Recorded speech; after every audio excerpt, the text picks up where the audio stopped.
Sebagai mukadimah Ustaz, ya, tentunya kita ingin mengetahui sebenarnya apa kedudukan ataupun bagaimana sebenarnya pusara dilihat dalam agama kita Islam. Ya, terima kasih Tuan Daud dan juga dan Serina dan juga ada penonton yang dirahmati Allah Subhanahu Wa Taala. Bismillahirrahmanirrahim. Assalamualaikum warahmatullahi taala wabarakatuh.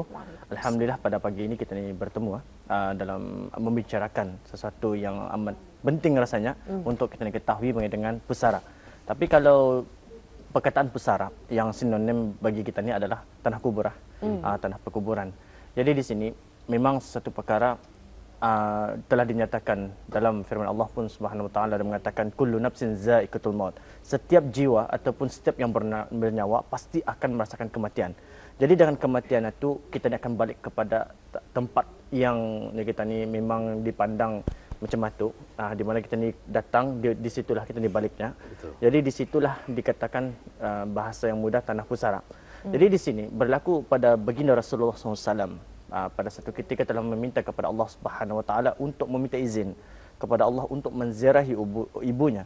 Jadi katanya qad nahaitukum an ziyaratul qubur. Kata aku telah pun dilarang untuk menziarahi kubur. Tapi selepas itu telah pun diizinkan oleh Allah Subhanahu Wa Taala untuk menziarahi pusara ibunya sendiri. Maknanya di sini amalan untuk berziarah itu ada dinyatakan adalah salah satunya untuk mengingati kita ni mati. Ini untuk kita ni mengingati mati dan mengambil pengajaran apa yang berlaku kepada si mati. Jadi apa-apa pun bila kita ni mempersoalkan tentang tanah kuburan ataupun tanah pusara, ada satu perkara yang telah pun dimaklumi ramai sehingga ada mungkin sahaja ada masyarakat kita ni telah pun membuat ataupun memandang sesuatu benda itu ada satu perkara yang terlalu ada sensitivitinya. Dan keduanya juga ada satu perkara yang mesti diambil barat dan sebagainya. Memang dari sudut kita ni balik, maksudnya balik ke kubur, balik semula maksudnya meninggal dunia, tidak ada yang akan kita ni bawa. Jadi dalam hadis baginda Rasulullah SAW pun mengatakan izamata ibnu Adam in qata amaluhu illa min thalas. Ini tiga benda yang mana benda ini bila kita sudah meninggal dunia tidak ada benda yang akan kita ni bawa melainkan tiga perkara sahaja, yaitu adalah sedekah jariah, ilmu yang bermanfaat dan juga anak yang soleh sentiasa mendoakan ibunya ataupun indung bapanya. Jadi apapun bila kita ni sudah balik, maksudnya ke tanah kubur, sudah yang mendengar itu adalah si mati. Si mati apabila sudah katanya meninggal dunia di dalam sudah karena kuburkan, ia akan dapat mendengar kita ni bunyi tapak orang yang masih hidup. Maksudnya sudah 7 langkah baliknya anitah yang didengar oleh si mati. Tetapi orang hidup tidak dapat mendengar orang yang sudah meninggal dunia. Jadi apa-apapun konsep daripada sini kita ni mengetahui bahawa mengambil ataupun iktibar daripada berlakunya kematian, dan dalam pada itu kita ni telah pun bila sudah ada kematian maka kita dikuburkan. Jadi dalam kuburan itu pun kita ni mengikut dasar-dasar, landas-landas ataupun lunas-lunas yang diajarkan oleh ajaran agama Islam. Itulah amat penting untuk kita ni ketahui. Jadi apa-apa pun bila kita ni menyatakan hal-hal sedemikian yang kita nampak senario pada masa ini, mungkin sahaja ada masyarakat kita ni kan tadi saya katakan ada yang mengambil satu perkara itu amat penting dalam kehidupan mereka, lebih-lebih lagi dalam keluarga mereka. Dengan ada yang kita nampak kadang-kadang dorong menambak, menyimin, lepas itu membisai-bisaikan. Sebenarnya dari mata kasar amat cantik, dari mata kasar pun kita lihat amat indah, supaya kita ni lawak macam rumah kita ni, kita ni hias bisai-bisai. Jadi apa yang berlaku kita ni pun balik ke rumah pun nyaman hati Tapi mun berselerak macam dadakan ditambah-tambah, aduh kan balik ke rumah pun payah-payahan maknanya Allah nyaman hatiku maknanya apa tu di sana. Kita ni melihat daripada aspek sini, ada di antara masyarakat kita itu sampai ada memecahkan payung, ada masang payung, masang kursi dan sebagainya, menghias. Jadi istilah bahasa yang mudah adalah menghias. Tetapi ingin saya katakan di sini, dari sudut mata kasar kita ni melihat ianya amat cantik, ianya amat indahnya kita ni sanang mata memandang, macam indah samak-samak. Tetapi kita ni melihat di sini daripada aspek Islam itu sendiri. Jadi perlu kita ni fahami, kerana dalam Islam pun sendiri memang mengatakan bahawa untuk kita ni menghias pun itu pun dilarang. Dilarang. Dan memacakkan payung pun dilarang.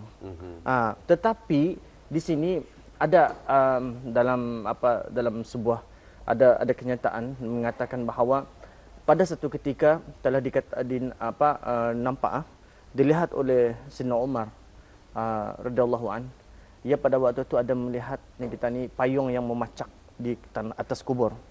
Tetapi pada waktu itu Sayyidina Umar pun mengarahkan supaya cuba cabutnya payung yang kena pacakkan di atas tanah perkuburan. Sebabnya apa katanya? Yang akan melindunginya bukan payung ini, tetapi adalah amalannya yang akan melindunginya bagi si mati. Itu ceritanya. Tetapi mungkin sahaja konsep masyarakat kita ni, kerana masang payung adalah untuk kemanfaatan bagi si hidup yang sedang menziarah, yang sedang membaca Yasin, yang sedang bertahlil dan sebagainya. Terlindung daripada panas lah maksudnya. Terlindung daripada panas. Itu indah pulang ada jadi masalah. Ada yang menyatakan sehingga dihukumkan sebagai harus dibolehkan untuk kita ni memacak, tetapi ingat balik, tempat tanah perkuburan itu bukan secara khusus. Maknanya orang yang meninggal dunia, siapa-siapa pun meninggal dunia, ia akan dimasukkan di sana. Maksudnya di kawasan tanah perkuburan. Jadi dalam pada itu, bila sudah kita ni melihat daripada siapa-siapa saja, maknanya tanah itu adalah tanah umum. Siapa-siapa pun boleh. Maka ada yang menyatakan bahawa ulama mengatakan adalah haram hukumnya kalau kita ni memacakkan di sana dengan membiarkan. Tetapi kalau memacakkan seketika macam untuk melindungi, untuk beri manfaat kepada orang yang sedang baca Yasin, lepas satu ditutup dan dibawa, itu tidak masalah. Dipanyak balik. Dipanyak balik atau bahasanya mudah. Tetapi katanya sekiranya kan kita nampak ada kan orang yang menggali tanah kubur, tanah itu untuk ada jenazah akan datang akan dikuburkan, itu tidak masalahnya walaupun yang masang kemah. Atau untuk mengelakkan daripada panas, mengelakkan daripada hujan dan sebagainya. Itu tidak jadi masalah. Ia berdasarkan sementara. Sementara. Tetapi yang berlaku sekarang ini senario seolah-olah tanah itu tanah khusus.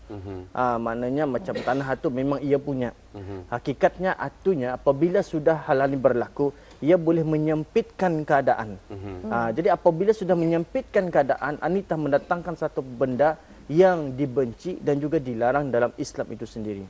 Jadi Ustaz, saya pernah mendengar satu petikan ceramah melalui radio tempatan kita. Ada mengatakan ada juga persoalan ini diajukan, pernah ditanyakan kedudukan adab-adab kita apabila berkunjung menziarahi pusara. Kata ni dilarang untuk duduk di atas tambak itu kan? Ada disebutkan hukum-hukumnya, dijatuhkan hukum-hukumnya. Masalahnya sekarang ini dibangunkan bangku ataupun kerusi untuk katanya alasan dilarang untuk duduk di atas tambak kubur, tetapi sekarang ini sudah dibangunkan atau dibina bangku. Macam mana kedudukannya? Alhamdulillah. Kalau yang seperti dapat kita saksikan sekarang di skrin TV. Alhamdulillah. Jadi kalau yang kita nampak di sini, kan kalau ada yang menyatakan katanya jangan kamu duduk di atas kubur. Maknanya mungkin sahaja daripada aspek yang berlaku adalah terluan-luan yang kita ni arah mayat atau di atasnya.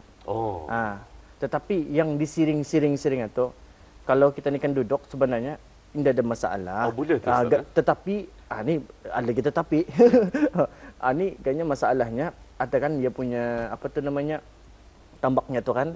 Ataupun sebenarnya indah pulang berapa digalakkan tu untuk kita ni menambak menyimin, sehingga ada saya terbaca katanya janganlah kamu mengaraskan tanah perkuburan. Maksudnya mengaraskan itu diberi simen.